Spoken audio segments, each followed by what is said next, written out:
রাজধানী ঢাকা থেকে মাত্র কয়েক কিলোমিটার দূরে কেরানীগঞ্জের জিঞ্জিরা।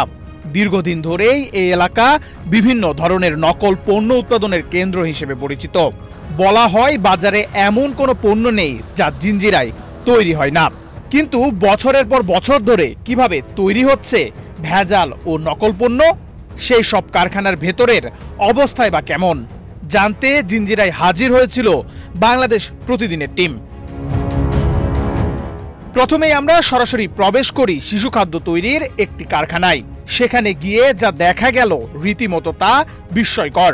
অস্বাস্থ্যকর পরিবেশ, দুর্গন্ধযুক্ত কক্ষ আর খোলা জায়গায় ছড়িয়ে রাখা খাদ্য উপকরণ। এরকম পরিবেশেই তৈরি হচ্ছে ক্যান্ডি, আচার, পাপড়ি, চিপস সহ বিভিন্ন রকমের শিশু খাদ্য, যা দেশ জুড়ে শিশুদের কাছে জনপ্রিয় খাদ্য সামগ্রী। সাংবাদিকদের উপস্থিতি টের পেতেই হঠাৎ পাল্টে যায় পুরো কারখানা চিত্র। শ্রমিকরা তড়িঘড়ি কাজ বন্ধ করে দেন। বিস্ময়কর এই উন্নয়নে গর্বিত জাতি, গর্বিত নতুন ধরা পরিবার, আবাসনে আস্থার আদর্শ, নতুন ধরা, নতুন প্রজন্মের নতুন পৃথিবী। কেউ দৌড়ে পালান, কেউ বা মোবাইল ফোনে খবর দেন মালিকদের। মুহূর্তে যেন ভিন্ন এক পরিবেশ তৈরি হয় পুরো কারখানা জুড়ে। এসব কারখানায় শুধু যে শিশু স্বাস্থ্যের জন্য ক্ষতিকর নানা রকম খাদ্য বানানো হচ্ছে তা নয়, এই কাজে ব্যবহার করা হচ্ছে শিশুদের। যেখানে না আছে শ্রম আইন অনুসরণ, না আছে নিরাপত্তা বা স্বাস্থ্যবিধির বালাই। একটি টিন শেডের ঘর ভাড়া নিয়ে চলছে এই গোপন কারখানা। বাহির থেকে দেখে বোঝার কোনো উপায় নেই ভেতরে কি ঘটছে, কিন্তু ভিতরে ঢুকলেই চোখ কপালে ওঠার মতো দৃশ্য। টয়লেটের ঠিক পাশেই তৈরি হচ্ছে শিশুদের প্রিয় চকলেট, চিপস সহ নানা ধরনের খাবার। কারখানার অধিকাংশ শ্রমিকই শিশু। নোংরা হাত, পায়ের ধুলো আর গায়ের ঘামের মিশ্রণে তৈরি হচ্ছে এই চকলেট, যা পরে পৌঁছে যাচ্ছে বাজারে সারা দেশের সব শিশুদের হাতে। কারখানায় কর্তব্যরত এক শ্রমিকের কাছ থেকেই জানা গেল অস্বাস্থ্যকর পরিবেশে কিভাবে এখানে তৈরি হচ্ছে শিশুদের অতি প্রিয় চকলেট। সব জিনিসের মধ্যে ভেজাল আছে, কোনো জিনিস তেমন ইয়া তো হয় না, হালকা কম আর বেশি।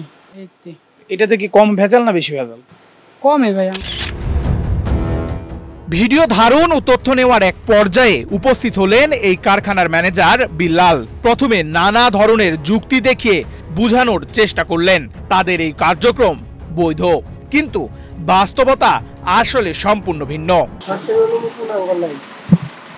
একটু ক্যামেরায় কথা বলি বিষয়। হ্যাঁ, না, ক্যামেরা বন্ধ করে কথা বলি।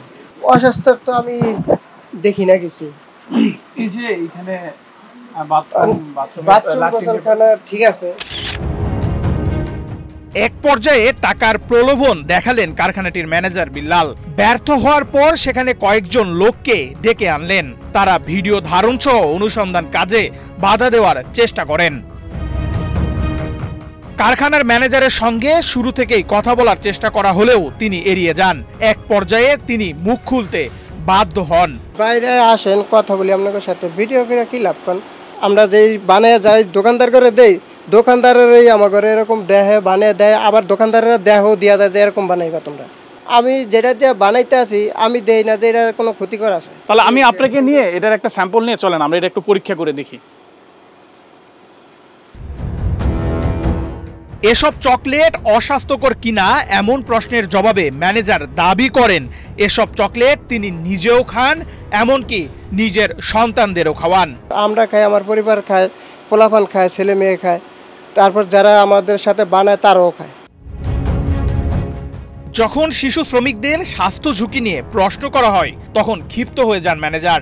আমার বাচ্চার চিন্তা আপনার করার লাগবে। আপনার বাচ্চার চিন্তা আপনার করার লাগবে না। আপনার চিন্তা করেন কেন? আমি অন্যের বাচ্চা চিন্তা কেন? এগুলা কোন কামারে? আমি অন্য কেন বাচ্চা চিন্তা করব না? আপনি এগুলা করেন না মারে। অনুসন্ধান শেষে কারখানা থেকে বেরিয়ে আসার পর আরও একবার টাকার লোভ দেখাতে থাকেন ম্যানেজার। এমনকি গাড়ির কাছে এসে সরাসরি হাতে টাকা গুঁজে দেওয়ার চেষ্টাও করেন। এসব শিশু খাদ্য তৈরিতে ব্যবহার করা হচ্ছে নিম্নমানের কেমিক্যাল, ক্ষতিকর রং ও মেয়াদ উত্তীর্ণ উপকরণ। এসব পণ্য পরে চলে যাচ্ছে রাজধানী সহ দেশের বিভিন্ন জেলার দোকানপাটে, স্কুলের ক্যান্টিনে, শিশুদের হাতের নাগালে। সচেতন নাগরিকদের মতে নিয়মিত মনিটরিং ও প্রশাসনের অভিযানই পারে ভেজালের এই দুষ্ট চক্র থেকে সাধারণ মানুষকে, বিশেষ করে শিশুদের রক্ষা করতে। নেহাল আহমেদ প্রান্ত, বাংলাদেশ প্রতিদিন।